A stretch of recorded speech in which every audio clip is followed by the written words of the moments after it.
میں حدیث رسول لایا ہوں، لو مدینے کا پھول لایا ہوں۔ بسم اللہ الرحمن الرحیم۔ ما قبل میں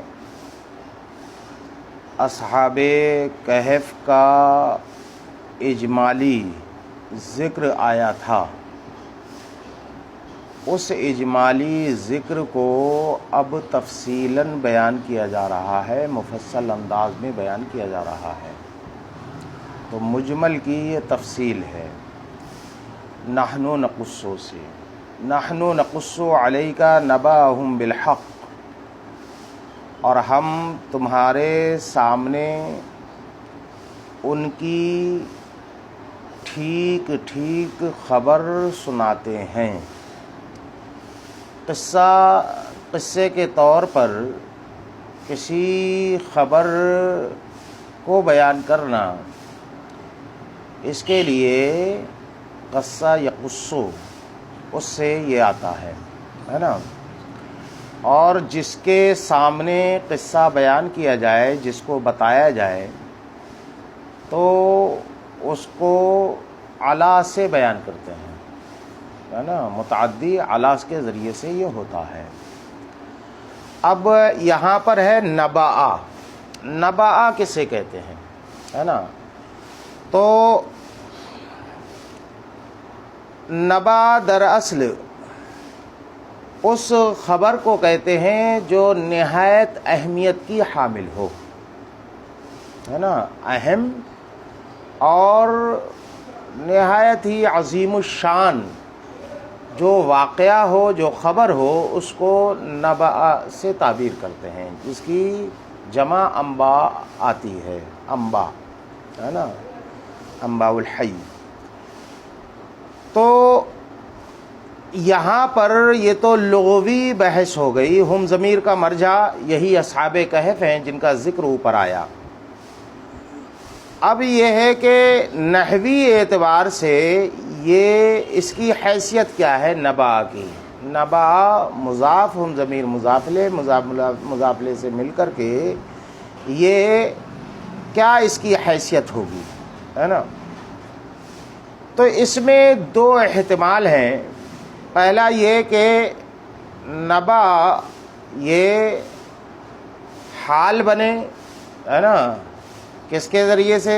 نحن نقص علیک نبأہم بالحق، ہے نا، اسی نحن نقص سے، ہے نا، اس سے جو ہے وہ یہ حال بنے، نقص کا جو فاعل ہے اس سے حال بنے، کہ اس حال میں کہ اس کی خبر جو دی جائے گی وہ بالکل صحیح انداز میں دی جائے گی، یا یہ کہ یہ مفعول بہ ہو، ہے نا، خبر کے معنی میں مفعول بہ ہو، اور بالحق اسی سے جو ہے وہ متعلق ہے، اور یہ ملابست کے لیے ہے کہ وہ خبر جو حق کے ساتھ جو ہے وہ ملتبس ہے، حق سے ملی ہوئی ہے، حق سے مزین و آراستہ ہے۔ اب ایک مسئلہ یہ ہے کہ حق کسے کہتے ہیں؟ تو آپ نے بچپن سے سنا حق و باطل کی لڑائی، ہے نا، جاء الحق وزہق الباطل۔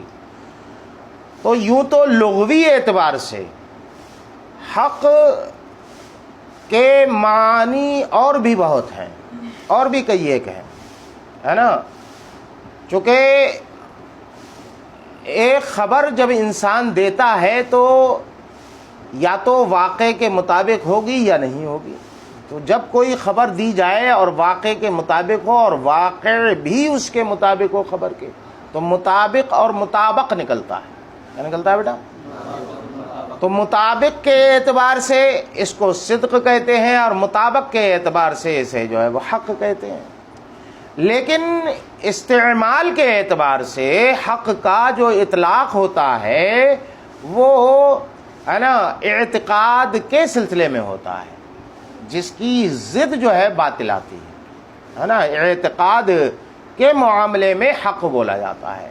اس کے برخلاف صدق جو ہے یہ اخبار کے لیے ہوتا ہے، کسی بات کے لیے ہوتا ہے جس کے ذریعے سے جو ہے خبر دی جاتی ہے۔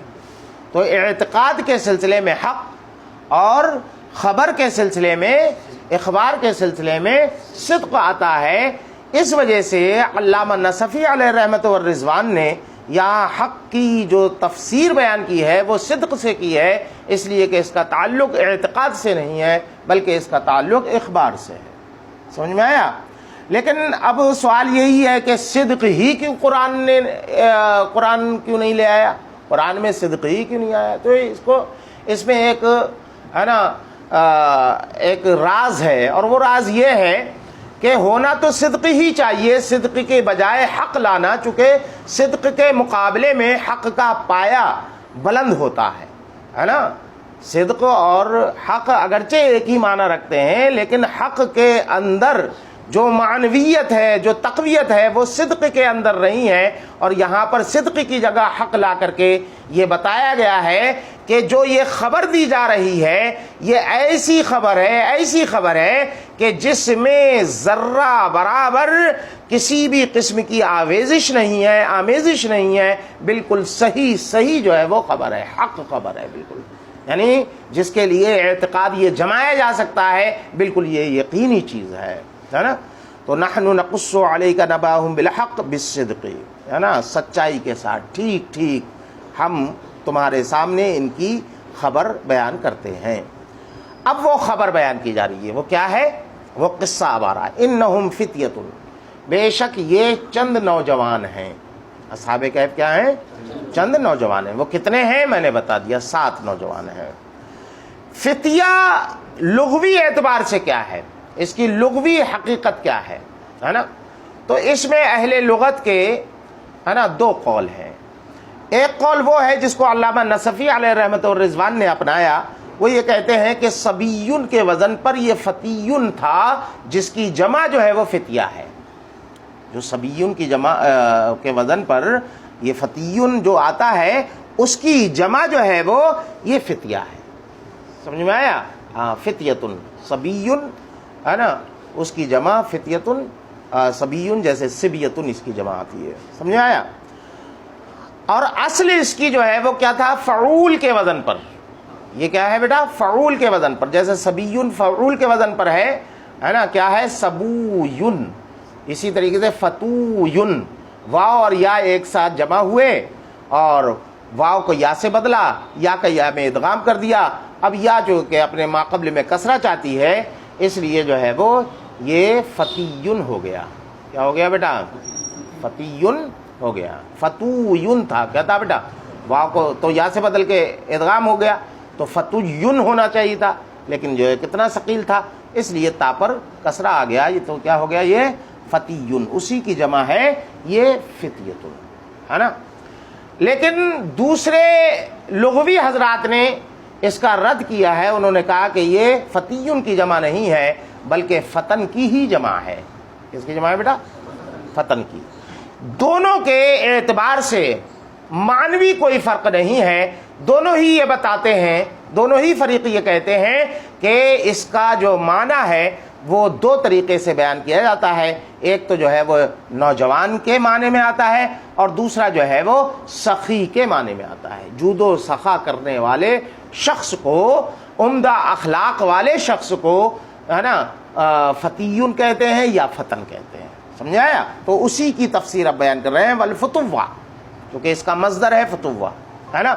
اس کا جو ہے وہ معنی کیا ہوتا ہے؟ تو بذل الندى، ندى کہتے ہیں جود و سخا کو، جود و سخا کرنے والا، جود و سخا کرنا، یہ فتوتن کا معنی ہے۔ وکف الاذى ایک اور معنی اس کا ہے نا، ایک تو یہ کہ جود و سخا کرے، دوسرا یہ کہ تکلیف دہ چیزوں کو روکے، کسی کو تکلیف نہ دے، موذی نہ ہو، ایذا رسا نہ ہو، اور تیسری چیز کیا ہے؟ وترک الشکوہ، ہے نا، شکایتوں کو ترک کرتا ہو، شکایت نہ کرتا ہو، گلا و شکوہ جو ہے وہ نہ کرتا ہو، ہائے فائے یہ سب کچھ نہ کرتا ہو۔ تو ایسی خوبیوں کے حامل شخص کو فتیون یا فتن جو ہے وہ کہتے ہیں۔ یہ چیزیں ہو گئی۔ اور بھی کچھ خوبیاں اس کی بتائی ہیں کہ فتن کہتے یہ فتیون یا فتن کہتے کسے ہیں. وَاجْتِنَابُ الْمَحَارِمِ، ان تین خوبیوں کے ساتھ ساتھ وہ شخص جو ہے وہ ہے نا جو حرام کاریاں ہیں ان سے اجتناب کرنے والا ہو. وَاِسْتِعْمَالُ الْمَكَارِمِ، اور جو ہے وہ مکارم عمدہ اچھی چیزوں کا استعمال کرنے والا ہو. تو اچھی چیزوں کا استعمال کرنا، محارم سے اجتناب کرنا، شکوہ و شکایت کو ترک کرنا اور تکلیف دہ چیزوں کو روکنا اور جود و سخا کرنا، اس کا یہ معنی ہے نا فتوتن کا. سمجھ میں آیا؟ یہ تو حاصل کیا نکلا کہ اب فتیون یا فتن اس نوجوان کو کہیں گے کہ جو جود و سخا کی اعلیٰ منزل پر فائز ہو اور جو عمدہ اخلاق رکھنے والا ہو، نیک اور صالح شخص ہو، ہے نا، اور اس کے ساتھ ہی ساتھ وہ گلہ و شکوہ کرنے والا نہ ہو، صابر و شاکر شخص ہو. یہ ہیں خوبیاں کس کی بیٹا؟ فتن کی یا جو ہے وہ فتیون کی. وقیلا، بعض لوگوں نے کہا کہ الفتح کہو یا الفتیو کہو، دونوں کے اعتبار سے، فتیو ان کے اعتبار سے، علامہ نصفی کے اعتبار سے، دوسرے اہل لغت کے اعتبار سے فتح. من لا يدعی قبل الفعل، ہے نا، جو کرنے سے پہلے ڈینگے نہ ہانکتا ہو، دعویٰ نہ کرتا ہو، بڑے بڑے جو ہے وہ دعویٰ میں یہ تو کر دوں گا، میں یہ کر دوں گا، آسمان پاڑ دوں گا، یہ کر دوں گا، وہ نہ کرے. ولا یزکی نفسہ بعد الفعل، اور کام کرنے کے بعد ہے نا اپنے آپ پر اتراتا نہ ہو، ہے نا، اپنے کو اپنے اوپر فخر نہ کرتا ہو، غرور نہ کرتا ہو. یزکی کا مطلب ہوتا ہے کہ اپنے آپ کو پاک صاف جو ہے وہ سمجھنا. تو یہ نہ سمجھنا، ہر انسان یہ سمجھے کتنا بھی بڑا کارنامہ انجام دے دے کہ اس کے اندر جو ہے وہ نقص ہے، کمی ہے کہیں نہ کہیں، تو غرور نہیں ہوگا. مطلب یہ ہے کہ غرور کرنے والا نہ ہو، ڈینگے ہانکنے والا شخص نہ ہو. تو اس کو جو ہے وہ کہتے ہیں کہ ارے واہ یہ نوجوان آیا، یہ بہت اچھا نوجوان ہے. سمجھے؟ جوان کہتے ہیں کہ جوان آ گیا. آمنو بربہم، تو یہ چند نوجوان ہیں کہ جو اپنے رب پر ایمان لائے. وزدناہم ہدا، اور ہم نے ان کو ہدایت بڑھائی، ہے نا، بڑھائی کیا؟ ہدایت. ان کو بڑھایا کس کے اعتبار سے؟ ہدایت کے اعتبار سے. کس کے اعتبار سے بیٹا؟ آپ نے شرح عقائد وغیرہ میں پڑھا ہوگا، عقائد کی کتابوں میں، کہ ایمان کمی اور زیادتی کو قبول نہیں کرتا. سمجھے؟ کمی اور زیادتی کو قبول نہیں، یعنی نفس ایمان جو ہے، یہ کیفیت نفسانیہ جو ہے، یہ کمی اور زیادتی کو قبول نہیں کرتی کہ تمہارا ایمان جو ہے وہ ہے نا پاؤ بھر کا ہو، اس کا آدھا کلو کا ہو، اس کا 1 کلو کا ہو. ایسا جو ہے وہ نہیں ہو سکتا. ایمان یہ تصدیق، نفس ایمان جو ہے وہ تصدیق بالقلب کا نام ہے، اس میں کمی اور زیادتی نہیں ہوتی. البتہ یہ جو ہے وہ ضعف اور قوت کو قبول کرتا ہے نا، کسی کا قوی ہوتا ہے اور کسی کا کمزور ایمان ہوتا ہے. ظاہر سی بات ہے کہ انبیاء کرام کا جو ایمان ہوگا اس کی جو پختگی ہوگی وہ عام لوگوں کے ایمان میں وہ پختگی تو نہیں پائی جا سکتی.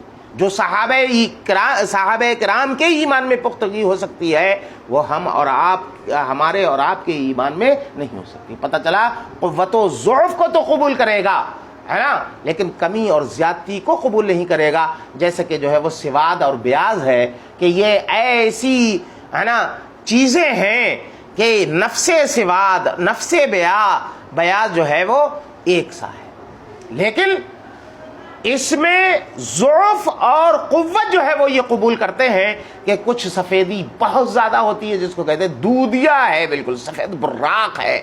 کچھ کالا پن بہت زیادہ ہوتا ہے، کالا ریٹھا ہے، کالا ریٹھا بالکل ایک دم، ہے نا. اور کچھ جو ہے کہ اندر جو ہے وہ بھورا پن ہوتا ہے، کالے، اتنا کالا نہیں ہوتا، اتنا کالیا وہ نہیں ہوتا، ہے نا. اسی طریقے سے سفیدی بھی جو ہے وہ کچھ مٹیالے قسم کی ہوتی ہے، دھندلی ٹائپ کی ہوتی ہے. تو وہ شخص کہ جس نے تمام دلائل، بے شمار دلائل، ہے نا، ایمانیات سے متعلق بے شمار دلائل کا تفصیلی مطالعہ کیا ہو، اچھے انداز میں مطالعہ کیا ہو، تو اس کے ایمان میں ظاہر سی بات ہے کہ جو اضافہ ہوگا اس کا تعلق کس اضافے سے ہوگا؟ قوت کا، ہے نا، اس کا جو ہے وہ قوی ہوتا جائے گا.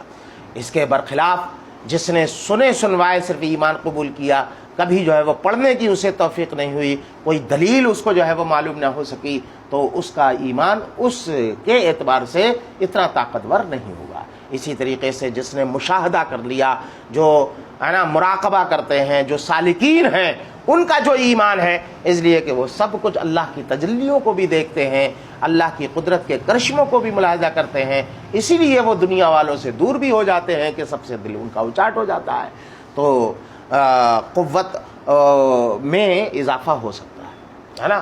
اسی لیے علامہ نصفی علیہ رحمت والرضوان نے ہدن کی تعبیر ہے نا اسی اعتراض سے بچنے کے لیے جو تفسیر کی وہ یقین سے کی ہے کہ اللہ رب العزت نے، اور جب وہ لوگ ایمان لے آئے تو ہم نے ان کے یقین میں اضافہ کر دیا، ان کا جو یقین تھا، ایمان تھا، جو یقین کی منزل میں تھا، اس یقین میں اور جو ہے وہ اضافہ کر دیا، لیطمئن قلب ہے نا، جیسے کہ جو ہے وہ حضرت ابراہیم علیہ نبینا علیہ الصلوۃ والتسلیم کا واقعہ ہے۔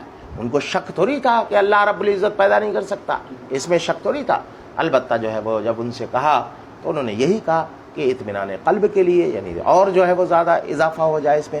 وَكَانُوا مِنْ خَوَاصِ دقیانوس، اس وقت کا جو بادشاہ تھا دقیانوس، یہ مشرک بادشاہ تھا جو ہے ایمان والوں کو بالکل بھی قبول نہیں کرتا تھا، تو یہ لوگ جو ہے وہ دقیانوس کے خواص میں سے تھے، اس کے درباری لوگوں میں سے تھے۔ قد قذف اللہ فی قلوبہم الایمان، اللہ رب العزت نے ان کے دلوں میں ایمان کو پھینکا مطلب ایمان کو جاگزی کر دیا، پھیلا دیا ہے نا۔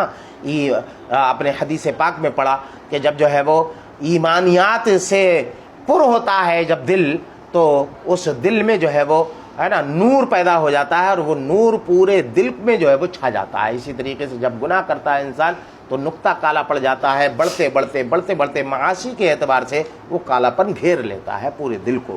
تو اللہ رب العزت نے ان کے دل میں ایمان کی روشنی کو جاگزی فرما دیا، اور وہ روشنی چلی گئی۔ وخاف بعضهم بعضا، لیکن جو ہے وہ یہ معاملہ یہ تھا کہ کھل نہیں رہے تھے آپس میں، یہ ہر ایک انفرادی طور پر، چونکہ وہاں اتنا خوف تھا کہ کوئی اپنے ایمان کو ظاہر کرتا تو اسے یہ اندیشہ لاحق ہوتا تھا کہ بادشاہ کو نہ بتا دے یہ، اس وجہ سے یہ سب کے سب تھے تو اہل ایمان میں سے، لیکن ایمان جو ہے وہ اپنا ان لوگوں سے بھی چھپائے ہوئے تھے، آپس میں اپنے ساتھیوں سے بھی چھپائے ہوئے تھے کہ پتہ نہیں بادشاہ سے کون جاسوسی کر دے۔ تو وخاف بعضهم بعضا، ان میں سے بعض کو بعض سے جو ہے وہ اندیشہ تھا، تو انہوں نے جو ہے وہ ایک ترکیب نکالی اس کی، کیا لیخلو اسنان منا، انہوں نے جو ہے کہا کہ ہمیں چاہیے کہ ہم میں سے دو لوگ جو ہے وہ اکیلے میں جو ہے وہ جمع ہوں، خلوت میں جمع ہے نا۔ پھر کیا کریں؟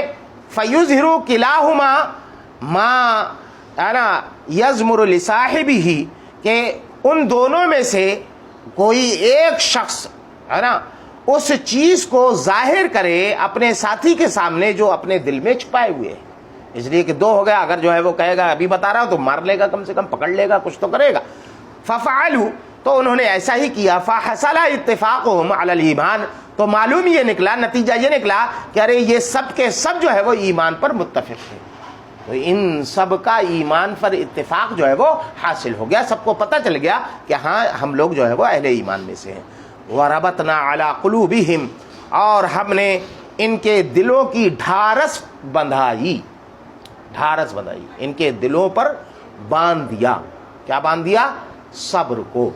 صبر کو جو ہے وہ باندھ دیا، ان کے دل کو صبر سے جو ہے وہ باندھ دیا، یعنی ان کے دلوں کو جو ہے وہ ہم نے مضبوط کر دیا، طاقتور بنا دیا، اور ان کے اندر جرأت پیدا کر دی اعلاء کلمۃ الحق کی، اور حق کے کلمے کو بلند کرنے کی ان کے اندر ہم نے ہمت پیدا کر دی، حوصلہ جو ہے وہ پیدا کر دیا۔ تو ربطنا علی قلوبہم، اسی سے آپ اندازہ کر سکتے ہیں کہ یہ ربطنا جو آتا ہے، ربطہ یربطو، اس کا معنی ہوتا ہے نا رسی کو مضبوطی سے باندھنا، رسی کے ذریعے کسی چیز کو جو ہے وہ باندھنا۔ تو دل تو ایسی چیز نہیں ہے جس کو جو ہے وہ رسی سے، صبر ایسی چیز نہیں ہے کہ جس کو دل کے ساتھ ملا کر کے رسی سے باندھ دیا جائے، تو ظاہر سی بات ہے کہ یہاں پر استعارہ ہے۔ کیا ہے بیٹا؟ استعارہ ہے، یعنی کسی چیز کو رسی کے ذریعے سے مضبوطی کے ساتھ ہے نا باندھا جو جاتا ہے تو اس سے ہے نا تشبیہ دی ہے نا دل کی طاقت کو، تقویت قلب کو، اور جو ہے وہ شدت صبر کو، ہے نا صبر پر جمے رہنا، دل کا جو ہے وہ صابر ہونا، اس کو جو ہے وہ تشبیہ دی ہے ایک ایسی چیز سے، ایک ایسی حسی چیز سے کہ جس کو مضبوطی کے ساتھ رسی کے ذریعے باندھ دیا گیا ہو. ٹھیک ہے. اب مشبہ بھی جو تھا ہے نا شدت الحبل، شدت الحبل کہہ سکتے ہیں اسے، تو اس کو حذف کر دیا، مشبہ بھی کو حذف کر دیا اور مشبہ کو رکھ دیا. تو اس استعارے کو کون سا استعارہ کہتے ہیں؟ استعارہ تصریحیہ. کیا کہتے ہیں بیٹا؟ اور یہ کس میں ہے؟ فعل میں واقع ہے. تو یہ کیا ہوگا بیٹا؟ بولو. تبعیہ، استعارہ تبعیہ تصریحیہ. لیکن بعض لوگوں نے کہا کہ نہیں، یہ استعارہ ہے ہی نہیں، بلکہ یہاں پر جو ہے وہ تمثیل ہے نا. کیا ہے بیٹا؟ تمثیل اور استعارے میں کیا فرق ہے؟ میں نے بتایا تھا ایک منظر کو دوسرے منظر سے تشبیہ دینا، یا دوسرے سادہ انداز میں یوں کہہ سکتے ہیں آسان انداز میں کہ جملے کو جملے سے تشبیہ دینا. تو یہاں پر جملے کو جملے سے تشبیہ دی جا رہی ہے نا. ربطنا علی قلوبہم کو تشبیہ دی گئی ہے نا رسی سے کسی چیز کے باندھنے سے، اس سے جو ہے وہ تشبیہ دی گئی ہے. تو جو ہے وہ چند امور یہاں پر ہیں، چند امور وہاں ہیں. ان امور سے جو منظر بنا، اس منظر کو دوسرے منظر سے جو ہے وہ تشبیہ دی، تو یہ کیا ہے؟ تمثیل ہے. وربطنا علی قلوبہم. بہرحال معنی یہاں پر اس کا جو ہے وہ ظاہری معنی مراد نہیں ہے، بلکہ جو ہے وہ استعارے والا معنی مراد ہے. اس سے مراد کیا ہے؟ وقویناہا بالصبر، کہ ہم نے صبر کے ذریعے سے ان کو طاقت بخشی. کس بات پر؟ صبر کس بات پر؟ صبر کہتے ہیں رکے رہنے کو، ہے نا، جمے رہنے کو. علی ہجران الاوطان، ہے نا، اپنے وطنوں کو، گھر بار کو چھوڑنے پر جو صبر کر رہے تھے، اس صبر سے ان کے دل کو تقویت دی. والفرار بالدین الی بعضل، ہے نا، غیران، غیران غار کی جمع، نار کی جمع نیران جیسے، غار کی جمع غیران. اور کسی غار میں، کسی غار کی طرف، ہے نا، اپنے دین کے ساتھ، ہے نا، بھاگ جانا. کس کی طرف؟ کسی غار کی طرف، ہے نا، بھاگ کر کسی غار کی طرف پناہ لینے، ہے نا، لینے اور اپنے گھر بار کو چھوڑنے پر صبر کرنے کے ذریعے سے ہم نے ان کو جو ہے وہ تقویت عطا فرمائی، ہے نا، ان کو، ان کے دلوں کو مضبوط کر دیا. حاصل یہ ہے کہ اپنے گھر بار سے رخصت ہونے، ہجرت کرنے، اور جو ہے وہ اپنے دین کی دولت کے ساتھ، ہے نا، کسی غار میں پناہ لینے کی ان کے اندر ہمت پیدا کی، اور ان کے دل کو اس سلسلے میں ابھارا گیا، اور ان کے دلوں کو اس کام کے لیے مضبوط کیا گیا، اس کے اندر جرأت پیدا کی گئی. یہ ہے مطلب. وَجَسَّرْنَاهُمْ إِلَى الْقِيَامِ بِكَلِمَةِ الْحَقِّ، اور اعلاء کلمۃ الحق کے لیے، حق کے کلمے کے ساتھ کھڑے ہونے کی ہم نے ان کو جسارت عطا فرمائی، ہے نا، جرأت عطا فرمائی. والتظاہر بالاسلام، اور اس کے ساتھ ساتھ اسلام کو علی الاعلان ظاہر کرنے، اسلام کو اعلانیہ طور پر ظاہر کرنے، حق کے کلمے کے ساتھ کھڑے ہونے کی ہم نے ان کے اندر جسارت پیدا کی. کب؟ اذ قاموا، اس وقت جب کہ یہ لوگ کھڑے ہوئے، اس وقت ان کو ہم نے حوصلہ دیا کہ ہاں کہو، اپنے ایمان کو ظاہر کرو. کہاں پر کھڑے ہوئے؟ بین یدی الجبار، ہے نا، ان جابر لوگوں کے، ان طاقتور، ان دبنگوں کے سامنے کھڑے ہونے. جب یہ لوگ کھڑے ہوئے، اور وہ کون لوگ ہیں؟ جبار کون لوگ ہیں؟ کہتے وہ دقیانوس، ہے نا، اور وہ دقیانوس ہے، سب سے بڑا دبنگ تو وہی تھا. من غیر مبالات بھی، بنا اس کے کہ وہ اس کی پرواہ کریں، ہے نا، اس کی پرواہ کیے بنا، بغیر وہ لوگ جو ہے وہ اتنے بڑے ظالم و جابر بادشاہ کے سامنے جب کھڑے ہوئے، تو ہم نے اس وقت ان کو حوصلہ دیا، ان کے دلوں کو جو ہے وہ مضبوط کیا. حین عاتبہم علی ترک عبادت الاصنام، اور یہ کس وقت انہوں نے لاپرواہی کا مظاہرہ کیا اور اس کو خاطر میں نہیں لائے، دقیانوس کو خاطر میں نہیں لائے. اس وقت جب کہ اس نے، ہے نا، ان لوگوں پر عتاب کیا اور ان کو ڈانٹا پھٹکارا. کس بات پر؟ علی ترک عبادت الاصنام، بتوں کی پرستش کو ترک کرنے پر. بتوں کی پرستش کو ترک کرنے پر جس وقت دقیانوس بادشاہ نے ان کے اوپر غصے کا اظہار کیا اور ان پر عتاب کیا تو اس کی پرواہ کیے بغیر یہ لوگ دقیانوس کے سامنے جم کر جو ہے وہ کھڑے ہو گئے، اس حال میں کہ ہم نے ان کے دلوں کو اس وقت مضبوط کر دیا تھا۔ یہ ہے مطلب بیٹا، سمجھ میں آیا؟ فقالو، تو کیسے انہوں نے اعلاء کلمۃ الحق کیا، کلمہ حق کیسے بلند کیا، کس انداز میں کیا، اب اس کی تفصیل آ رہی ہے۔ تو انہوں نے کہا، یہ کھڑے ہو کر کے مضبوط دل کر کے انہوں نے کہا، ربنا رب السماوات والارض، ہمارا رب ہے نا وہی ہے جو آسمان و زمین کا رب ہے۔ فخر کرتے ہوئے کہتے ہیں ارے ہمارے نبی تو وہ نبی ہیں جن کو محمد صلی اللہ علیہ وسلم کہا جاتا ہے، ہمارے استاد تو فلاں ہیں۔ تو یہ ترکیب جو ہوتی ہے بیٹا، یہ افتخار کی ہوتی ہے، فخر کرنے کی ہوتی ہے۔ فخر کرتے ہوئے جب کوئی اس طریقے کا جملہ کہتا ہے تو اس سے اندازہ ہوتا ہے کہ وہ جس کا بیان کر رہا ہے وہ خبر دینا مقصود نہیں ہے، خبر دینا مقصود نہیں ہوتا بلکہ فخر کرنا مقصود ہے۔ ارے میرے پیر تاج الشریعہ ہے، یہ بتانا مقصود نہیں ہے کہ میرے پیر تاج الشریعہ ہے، بلکہ فخر کے طور پر جانتا ہے میرے پیر کون ہے، مفتی اعظم ہند رضی اللہ تعالیٰ عنہ، ہے نا۔ تو یہاں پر خبر دینا مقصود نہیں ہوتا بلکہ فخر کرنا مقصود ہوتا ہے۔ اسی لیے علامہ نصفی علیہ رحمت و رضوان نے اس کی تفسیر مفتخرینہ سے کی کہ افتخار کرتے ہوئے، فخر کرتے ہوئے انہوں نے یہ کہا تھا، ہے نا۔ حالانکہ جملہ جو ہے وہ اخبار کے طور پر ہے، خبر دینے کے طور پر ہے۔ لن ندعو من دونہ الہا، ہے نا، کہ ہم ہرگز اس کے علاوہ کسی معبود کی پرستش نہ کریں گے یا کسی کو معبود نہ کہیں گے، ہے نا۔ یہاں پر قول ہے اور فعل بھی ہے، دونوں ہی معنوں کا احتمال ہے۔ دعا یدعو کے کئی معنی آتے ہیں، ایک ہے عبادت کرنا، ایک معنی ہے دعا کرنا، ایک معنی ہے پکارنا، آواز دینا، ایک معنی ہے نا عبادت اور وہ بتا چکا پرستش کرنا، ایک معنی ہے کسی کو کسی نام سے موسوم کرنا، ہے نا۔ تو یہاں پر ان تمام معانی میں سے دو معانی کے احتمالات ہیں، ایک تو یہ کہ ہم اللہ کے علاوہ کسی دوسرے معبود کی پوجا نہ کریں گے، یا یہ کہ اللہ کے علاوہ کسی کو ہم معبود کا نام نہ دیں گے، اس کو الہ کا نام نہ دیں گے، الہ کے نام سے موسوم نہ کریں گے۔ تو قول اور فعل یہ دونوں ہیں، عبادت میں فعل پایا جاتا ہے اور جو ہے وہ معبود نام رکھنے میں یہ قول جو ہے وہ پایا جاتا ہے۔ لیکن دونوں میں تلازم ہے، ظاہر سی بات ہے کہ جب کوئی کسی کی عبادت کرے گا تو اس کا مطلب یہ ہے کہ اس کو معبود مان رہا ہے، وہ قول بھی جو ہے وہ پایا جا رہا ہے اس میں۔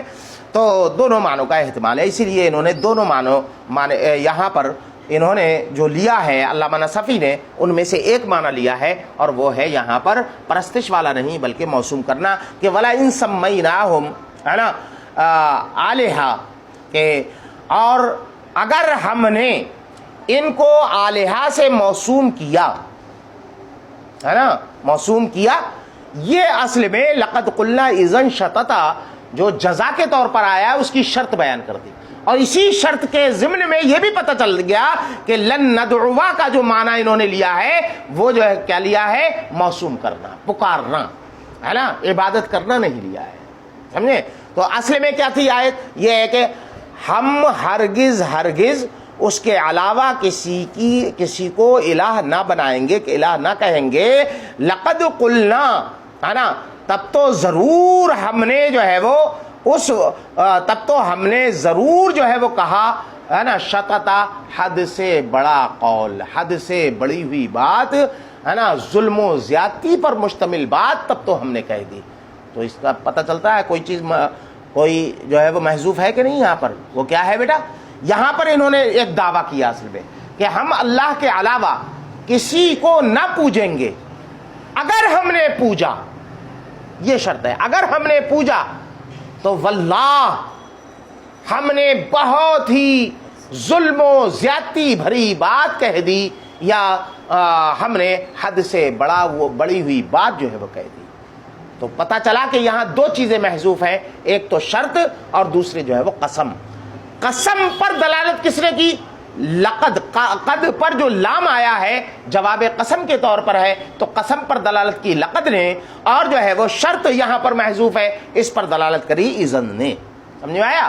اذن اور لقد ان دونوں نے مل کر کے یہ افادہ کیا کہ یہاں پر جو ہے وہ ایک شرط محذوف ہے، اس کو یہاں پر انہوں نے ظاہر کیا علامہ نصفی نے. وَلَا إِن سَمَّيْنَاهُمْ آلِهَةً، اگر ہم نے ان کا نام جو ہے وہ الہ رکھ دیا تب تو واللہ ہم نے حد سے بڑی، تب تو ہم نے اس وقت حد سے بڑی ہوئی بات کہہ ڈالی، ہے نا.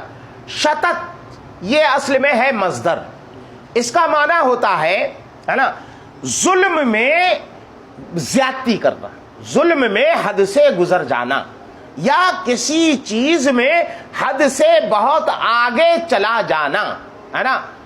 بعد کا جو ہے بھی اس کے اندر معنی پایا جاتا ہے نا. تو شتت جو ہے یہ مصدر ہے بیٹا، اور مصدر کا ظاہر سی بات ہے کہ یہاں پر یہ صفت کے طور پر ہے، اور صفت بغیر موصوف کے نہیں آتی.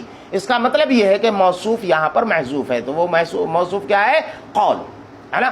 تو قول اگر موصوف ہے اور شتت کو صفت بنایا جائے تو وہی اعتراض جو پہلے سے چلا رہا ہے کہ مصدر کا حمل ذات پر ہے نا بالمعاطات لازم آئے گا. تو اس کا جو ہے وہ جواب انہوں نے دیا کہ یہاں پر دو چیزیں بیان کی، ایک تو یہ کہ شتت کا موصوف ظاہر کیا، اور دوسرا یہ کہ شتت کا حمل کے یہاں پر بالمعاطات نہیں ہے بلکہ بالاشتقاق ہے، اور یہاں پر زو کے ذریعے سے جو ہے وہ حمل ہے. تو اس کو بتایا کہ قولاً ذا شتت، ایسی بات ہم نے کہہ دی جو حد سے بڑھنے والی ہے، حد سے بڑھی ہوئی ہے. وَهُوَ الْإِفْرَاطُ فِي الظُّلْمِ، ظلم میں افراد کو، اور ظلم میں ہے نا ابعاد کو، ظلم میں بہت گہرائی تک اتر جانا، دور تک چلے جانا. ظلم کا پورا میدان ہے، اس میں دور تک انتہا تک چلے جانا، یعنی حد درجے کے ظلم کو ہے نا شتت کہتے ہیں.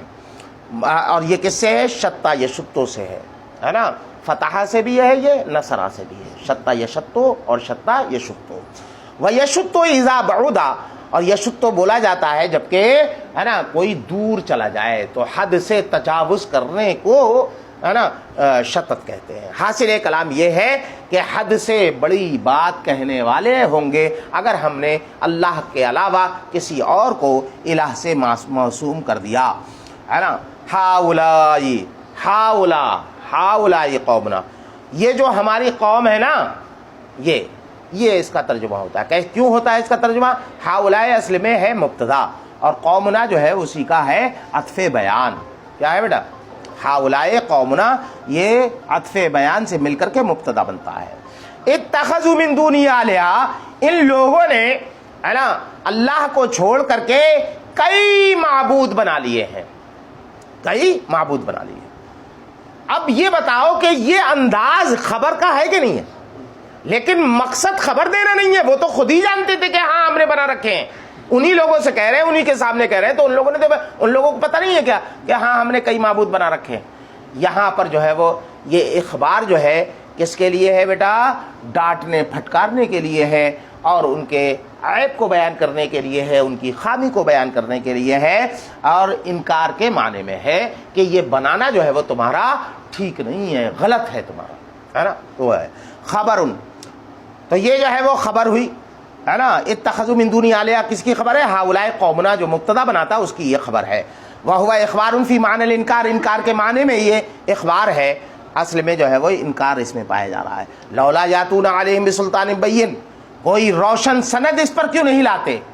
ان کو بنا لیا ہے، معبود بنایا ہے، تو ان کے معبود ہونے پر ان کے کہ یہ عبادت کے مستحق ہیں یا ان کی عبادت کرنا صحیح ہے، اس پر کوئی روشن دلیل کیوں نہیں لاتے تحجیز کے لیے، ہے نا. تو کہتے ہیں کہ حل یاتون علی عبادتہم، تو علیہم میں یعنی ان معبودوں پر کوئی روشن دلیل کیوں نہیں لاتے؟ مطلب کیا ہے؟ ان معبودوں پر نہیں بلکہ ان معبودوں کی عبادت پر. تو مضاف جو ہے وہ محذوف ہے، علی عبادتہم، فحذف المضاف، تو مضاف کو محذوف کر دیا گیا. بسلطان بین، بسلطان بین کا مطلب ہوتا ہے بحجت ظاہرہ، ہے نا. کوئی ظاہر و باہر دلیل کیوں نہیں لاتے؟ وہ ہوا تبکیت، اور اس کا معنی ہوتا ہے تبکیت. تبکیت کا جو ہے وہ مطلب ہوتا ہے کہ ایسی جو ہے وہ دلیل جو بالکل روشن ہو, بالکل جو ہے وہ ظاہر ہو, کہ جس کو دیکھ کر کے ہے نا سامنے والا بالکل خاموش ہو جائے اور وہ مغلوب ہو جائے, ہے نا, اس کو کہتے ہیں تبکیت. لأن الاتيان بالسلطان علی عبادت الاوثان محال, تو کہتے ہیں کہ جو ہے وہ کیوں یہاں پر ہے نا یہ تبکیت کے معنی میں اس کو لیا گیا, تبکیت کے معنی میں کیوں لیا گیا. کہتے ہیں کہ دیکھو کسی چیز پر دلیل کا لانا یہ مطالبہ ہے ایک طریقے کا, اور ظاہر سی بات ہے کہ مطالبہ کس پر کریں گے, جو چیز ممکن ہو, جس کا لانا ممکن ہو. اور ان معبودوں کی پرستش کی حقانیت پر کوئی دلیل لانا یہ جو ہے وہ محال ہے. تو محال کا مطالبہ کیوں کیا جا رہا ہے, تو کہتے ہیں کہ محال کا مطالبہ اس لیے کیا جا رہا ہے تاکہ ان پر الزامی جو ہے وہ جواب ہو جائے, اور ان کو جو ہے وہ ہے نا یہ مبہوت ہو جائیں اور جواب دینے سے عاجز ہو جائیں. تعجیز کے لیے ہے, حقیقت میں یہ نہیں ہے کہ یہ لے آئیں. جیسے کہ جو ہے وہ قرآن نے فرمایا کہ جو ہے وہ ہے نا تم چند آیتیں لے آؤ, کوئی ایک آیت جو ہے وہ لے آؤ, تو وہاں پر یہ تو نہیں ہے کہ جو ہے وہ قرآن کی آیت منگانا مقصود ہے, نہیں, وہ بھی جو ہے وہ تبکیت کے ہی لیے ہے.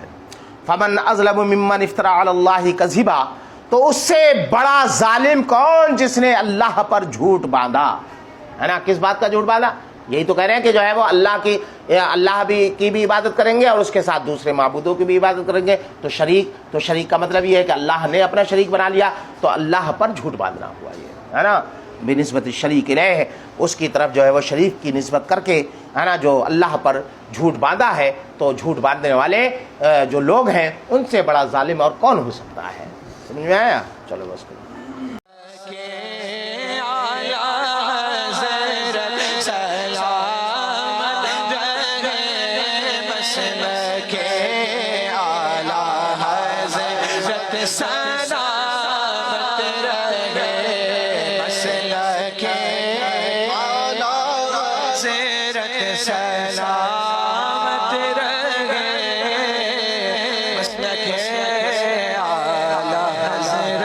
سلامت رہے.